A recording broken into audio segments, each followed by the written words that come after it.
ეს ქვეყანა უკრაინაში ომის დაწყების შემდეგ მსოფლიო პოლიტიკის ცენტრში აღმოჩნდა. რუსეთი მას ვერ კარგავს, ჩინეთს ის სასიცოცხლოდ სჭირდება, ევროპა მის გარეშე სავაჭრო ჯაჭვს ვერ ქმნის, ამერიკას კი მის მინერალებზე უჭირავს თვალი. რაც შეეხება საქართველოს, ჩვენ ამ ქვეყანასთან ვაჭრობა მხოლოდ 2023 წელს თითქმის გავასამაგეთ.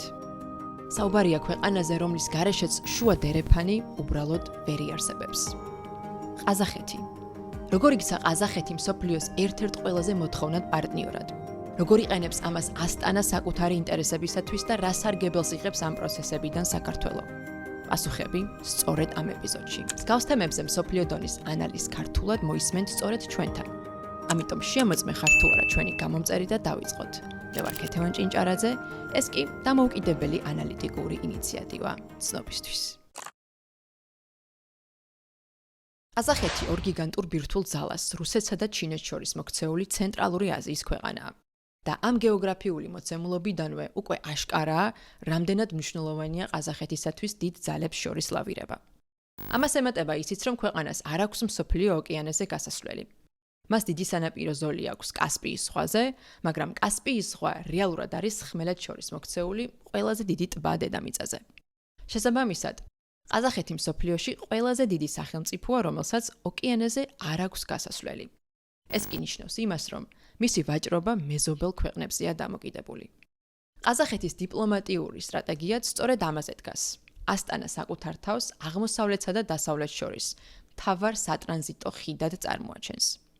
ეს შეიძლება საქართველოსთვისაც ნაცნობი იყოს, რადგან კავკასიაც სწორედ ამ როლს ასრულებს. კავკასიის როლი კი ყაზახეთის სატრანზიტო პოტენციალში ძალიან მნიშვნელოვანია, რასაც მოგვიანებით აუცილებლად განვარცობთ. მანამდე კი გავიგოთ, როგორ აღმოჩნდა ყაზახეთი დღეს ასეთ მნიშვნელოვან პოზიციაში. დავიწყოთ ყაზახეთისა და რუსეთის ურთიერთობებით. ყაზახეთს რუსეთთან მსოფლიოში ერთ-ერთი ყველაზე გრძელი სახმელეთო საზღვარი აკავშირებს. თუმცა მათი კავშირი მხოლოდ გეოგრაფია არ არის. ის საუკუნეების ისტორიას ეფუძნება. რუსეთის გავლენა ჯერ ცარისტული იმპერიის, შემდეგ კი საბჭოთა კავშირის პერიოდში გაძლიერდა. სწორედ ყაზახეთში მდებარეობს სემიპალატინსკის პოლიგონი, მთავარი საბჭოთა ატომური ბაზა, სადაც 500-მდე ბირთვული იარაღია დატესტილი. ყაზახეთშია ასევე ბაიკონურის კოსმოდრომი, ადგილი, საიდანაც პირველი ხელოვნური თანამგზავრი სპუტნიკ 1 ჩაეშვა ორბიტაზე და საიდანაც პირველი ადამიანი, იური გაგარინი გაფრინდა კოსმოსში. ეს ბაზა კი დღემდე იჯარით რუსეთს ეკუთვნის. ამავე დროს რუსული ყაზახეთში ჩამოყალიბდა მთავარ ენად. Русскоговорящая страна в полном смысле этого слова. რამაც კიდევ უფრო გააძლიერა მისი კულტურული კავშირი რუსეთთან. დამოუკიდებლობის შემდეგ კი, ისევე როგორც პოსტსაბჭოთა ქვეყნების უმრავლესობაში, ყაზახური პოლიტიკური ელიტის დიდი ნაწილიც სწორედ საბჭოთა სისტემიდან მოვიდა. ამის საუკეთესო მაგალითია ნურსულთან ნაზარბაევი, საბჭოთა ყაზახეთის ბოლო ლიდერი და დამოუკიდებელი ყაზახეთის პირველი პრეზიდენტი. მისი მმართველობის პერიოდში ყაზახეთმა რუსეთთან განსაკუთრებით მჭიდრო ურთიერთობები შეინარჩუნა. ქვეყანა გაწევრიანდა რამდენიმე პოსტსაბჭოთა ორგანიზაციაში, რომლებიც ძირითადად მოსკოვის გავლენის ქვეშ ფუნქციონირებენ. მათ შორისაა კოლექტიური უსაფრთხოების ხელშეკრულების ორგანიზაცია, რომელსაც ხშირად რუსულ ნატოს უწოდებენ. ევრაზიული ეკონომიკური კავშირი, რომელიც რუსული ევროკავშირის მცდელობად აღიქმება და დამოუკიდებელ სახელმწიფოთა თანამეგობრობა, იგივე ДСთ. დამოუკიდებლობის 3 ათწლეულის შემდეგაც კი ყაზახეთი ისევ მნიშვნელოვნად არის დამოკიდებული რუსეთზე და საბჭოთა დროს აშენებულ ინფრასტრუქტურაზე. მაგალითად, ყაზახური ნავთობის უდიდესი ნაწილი მსოფლიო ბაზრებზე რუსეთის ტერიტორიაზე გამავალი მილსადენით გადის. ანუ ქვეყნის მთავარი საექსპორტო მარშრუტი კვლავ მოსკოვის კონტროლის ქვეშ რჩება. რუსეთმა ეს ბერკეტი არაერთხელ გამოიყენა. მაგალითად 2022 წელს, როცა უკრაინაში ომის შემდეგ ყაზახეთმა ევროპისათვის ნავთობის მიწოდების გაზრდის მზადყოფნა გამოთქვა, რუსულმა სასამართლომ დროებით შეაჩერა იმ ტერმინალის მუშაობა, სადაც ყაზახეთის ნავთობის დაახლოებით 80% გადის. მიუხედავად იმისა, რომ ეს გადაწყვეტილება მალევე ჯარიმით შეიცვალა, ამან ასტანას მაინც დაანახა, რამდენად დიდი გავლენა აქვს რუსეთს მის ეკონომიკაზე. სწორედ ამიტომ, ყაზახეთი დიდი ხანია ცდილობს რუსეთის ალტერნატივების შექმნას. ერთ-ერთი ასეთი ალტერნატივა კი ჩინეთია. თუ ვინმეს ევრაზიაში რუსეთის დომინანტური პოზიციის დაბალანსება შეუძლია, ეს სწორედ ჩინეთია და ამაში ყაზახეთი გადამწყვეტ როლს თამაშობს. ამის ყველაზე თვალსაჩინო მაგალითია ხორგოსი, მსოფლიოს უდიდესი სახმელეთო პორტი ყაზახეთ-ჩინეთის საზღვარზე. სწორედ ეს არის ის სტრატეგიული ადგილი, სადაც რეალურად აღმოსავლეთი ხვდება დასავლეთს. როდესაც ჩვენ ვახდენთ ქართული ბიზნესი, აზერბაიჯანული და სომხური ბიზნესი ტვირთების ტრანსპორტირებას ჩინეთიდან საქართველოში, ყოველთვის შუალედური გადაკვირთვის წერტილი არის ხორგოსში, სადაც ხდება ერთი მხრივ ტვირთების დასაწყობება, გასტოკვა, ხოლო მეორე მხრივ ტვირთების შემდგომი ჩატვირთვა ახალ სატრანსპორტო საშუალებაში, საიდანაც ტვირთები მოემართება პირდაპირ ჩვენი მიმართულების. ლოგისტიკური კვანძი არის ხორგოსი, სადაც გვაქვს როგორც რკინიგზა განვითარებული, ასევე სამანქანო მიმართულება განვითარებული. საინტერესოა ისიც, რომ ჩინეთის გლობალური ინფრასტრუქტურული პროექტი სარტყელი და გზა, რომელზეც ამ არხზე ბევრს ვსაუბრობთ, ჩინეთის ლიდერმა სი ძინპინმა სწორედ ყაზახეთში, ნაზარბაევის უნივერსიტეტში წარადგინა. ეს თავისთავად მიუთითებს, რამდენად მნიშვნელოვანი ადგილი უჭირავს ყაზახეთს ჩინეთის ევრაზიულ ხედვაში. ამასთან ერთად, ჩინეთმა 2023 წელს შექმნა ცენტრალური აზიის ქვეყნებთან დიალოგის ფორმატი, სადაც რუსეთი საერთოდ არ არის წარმოდგენილი. პეკინი ცდილობს გაძლიერდეს იმ რეგიონში, რომელსაც მოსკოვი ტრადიციულად საკუთარი გავლენის სფეროდ მიიჩნევს. და ამაზე მოსკოვი ღია უკმაყოფილებასაც ვერ გამოხატავს, რადგან ჩინეთი დღეს მისი ერთ-ერთი უმნიშვნელოვანესი პარტნიორია. უკრაინაში ომის შემდეგ რუსეთი სულ უფრო მეტად არის დამოკიდებული ჩინურ ბაზარზე და ტექნოლოგიებზე, ამიტომ კრემლს პეკინთან ურთიერთობების დაძაბვა სულაც არ აწყობს. ჩინეთს უკვე მილიარდობით დოლარი აქვს ჩადებული ყაზახეთის ინფრასტრუქტურაში. აქედან ყველაზე მთავარი კი ჩვენთვის კარგად ნაცნობი შუა დერეფანია. გზების, რკინიგზებისა და პორტების ქსელი, რომელიც ჩინეთს ყაზახეთის გავლით ევროპასთან აკავშირებს. ყაზახეთის გარეშე უნდა ვთქვათ პირდაპირ რომ შუა დერეფანი არ არსებობს. შუა დერეფანი იწყება ხორგოსში, რაც არის ყაზახეთ-ჩინეთის საზღვარი, გრძელდება ალმატში და მთავრდება აქტაუში. და არანაირი სხვა მარშრუტი გადაადგილებისა კავკასიის მიმართულებით არ არსებობს ყაზახეთის გავლის გარეშე, სადაც რკინიგზა გადის, ან რომელიც არის ლოგისტიკურად დაკავშირებული თუნდაც ავტობანებით. ყაზახეთისათვის ეს მხოლოდ სატრანზიტო მარშრუტი არ არის.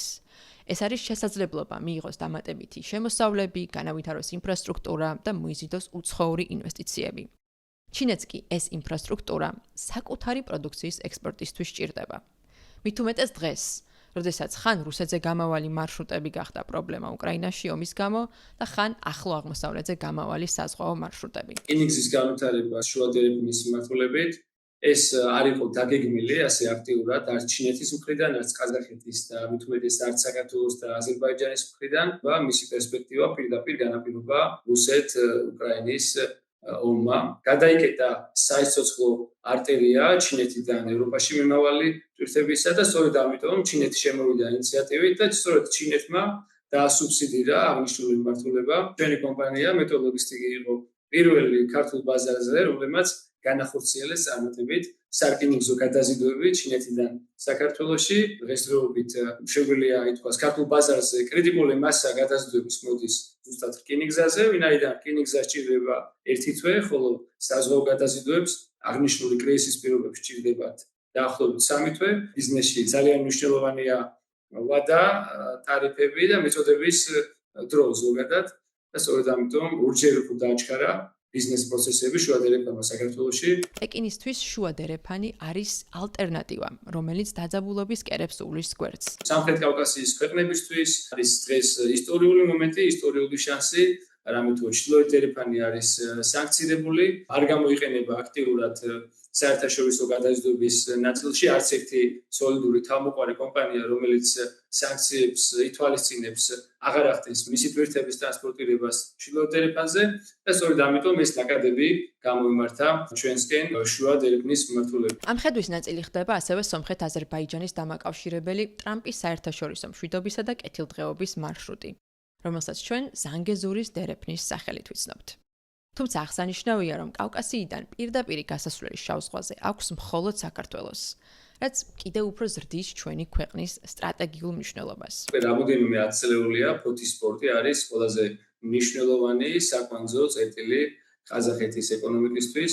რკინიგზის ამოქმედებამდე ცოტა უცნაურად ჟღერს, თუმცა ჩინეთიდან ტვირთები ჩამოდიოდა ფოთში, ფოთიდან მიემართებოდა აზერბაიჯანში, ბაქოში, ბაქოდან აქტაუში და აქტაუდან მიდიოდა ტვირთები ალმატში, ან თუნდაც ასტანაში. ამის დასტურია ისიც, რომ ყაზახური ინვესტიციით 2025 წელს ფოთის პორტში ახალი მულტიმოდალური ტერმინალი ამოქმედა, რომლის მიზანიც შუა დერეფნის გამტარიანობის გაზრდაა. მათ დააფინანსეს მათი ტერმინალი, PTC ტერმინალი, სადაც დაახლოებით 31 მილიონი აშშ დოლარის ინვესტირება მოახდინეს და დაახლოებით მასშტაბები რომ გავზომოთ, აღნიშნულ ტერმინალს აქვს საშუალება მომსახუროს 200,000-მდე კონტეინერს ერთი წლის განმავლობაში. შუა დერეფანთან ერთად საქართველო კიდევ უფრო საინტერესო ხდება ბაქო-თბილისი-ჯეიჰანის მილსადენით, რომელიც რუსეთზე გამავალი კასპიის მილსადენის კონსორციუმის ერთ-ერთი ალტერნატივაა.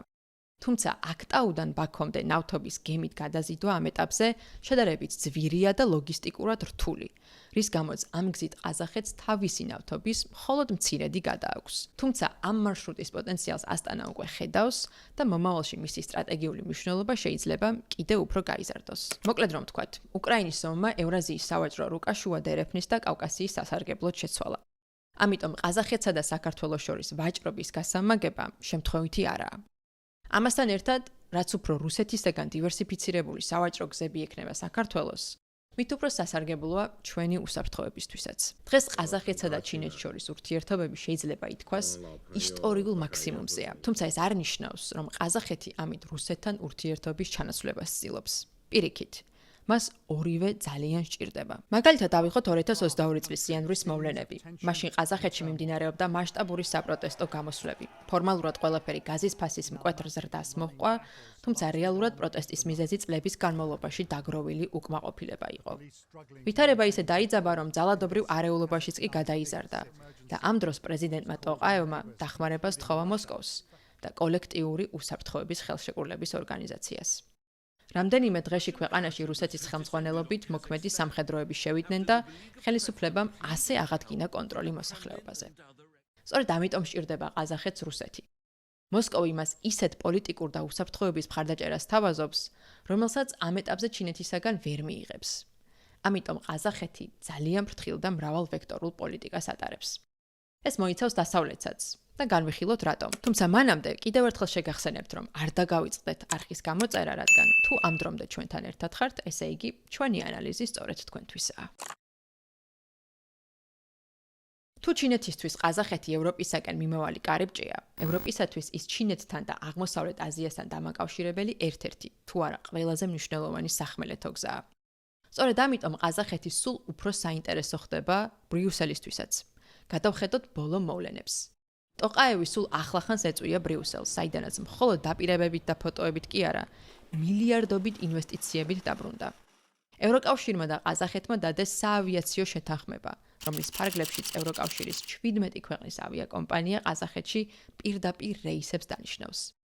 ამასთან ერთად ასტანამ 30 სხვადასხვა ევროპული კომპანიისგან წამოიღო დაახლოებით 10 მილიარდის ევროს ოდენობის ხელშეკრულებები. ევროპის საინვესტიციო ბანკმა კი 150 მილიონი ევროს ოდენობის სესხი გამოყო შუა დერეფნის გზების გასაახლებლად. ჯამში ამ ბანკს 500 მილიონ დოლარამდე აქვს გამოყოფილი შუა დერეფნის პროექტისათვის. ეს ყველაფერი კი მოხდა სულ რაღაც 1 წლის შემდეგ, რაც ევროკავშირმა 12 მილიარდი ევროს საინვესტიციო პაკეტი წარადგინა ცენტრალური აზიის სატრანსპორტო განვითარებისათვის. როგორც ურსულა ფონ დერ ლაიენმა დაწერა, ყაზახეთი და მთლიანად ცენტრალური აზია წარმოადგენს ბუნებრივ გლობალურ კარიბჭეს. ეს ფრაზა კი კარგად გამოხატავს ევროპის დამოკიდებულებას ამ რეგიონთან. დღეს ყაზახეთის გავლით 13 საერთაშორისო სატრანზიტო დერეფანი გადის. ბოლო 6 წლის განმავლობაში ამ მარშრუტებზე გადაზიდული ტვირთის მოცულობა კი 5-ჯერ გაიზარდა. მაგრამ ევროპისათვის ყაზახეთი მხოლოდ სატრანზიტო ქვეყანა არ არის. უკრაინაში ომის შემდეგ ევროპის არაერთი ქვეყანა ყაზახურ ნავთობს ყიდულობს, რათა სანქციების გამო დაკარგული რუსული ენერგორესურსები ჩაანაცვლოს. ანუ ყაზახეთი ევროპისათვის ერთდროულად ხდება გზაც და რესურსების წყაროც.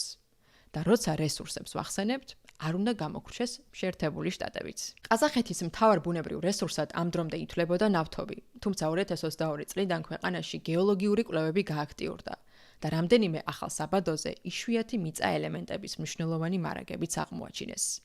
ჩვენმა მაყურებელმა კი უკვე კარგად იცის, რამდენად მნიშვნელოვანია ეს ელემენტები ხელოვნური ინტელექტისა და ტექნოლოგიების ეპოქაში. წინასწარის შეფასებებით, ყაზახეთს შეიძლება ჰქონდეს იშვიათი მიწა ელემენტების სიდიდით მესამე მარაგი მსოფლიოში, ჩინეთისა და ბრაზილიის შემდეგ. თუ ეს დადასტურდა, ყაზახეთს შანსი ეძლევა დასავლეთის დამოკიდებულება შეამციროს ჩინეთზე, რომელიც დღეს იშვიათი მიწათა ელემენტების დამუშავების დაახლოებით 85%-ს აკონტროლებს. ეს კი დასავლეთის უდიდეს სტრატეგიულ სისუსტედ აღიქვება. თუ ასტანა ამ რესურსების მხოლოდ მოპოვებით არ შემოიფარგლება და მათი გადამუშავებისთვის ინფრასტრუქტურასაც შექმნის, ყაზახეთის ეკონომიკური და გეოპოლიტიკური ფასი კიდევ უფრო გაიზრდება.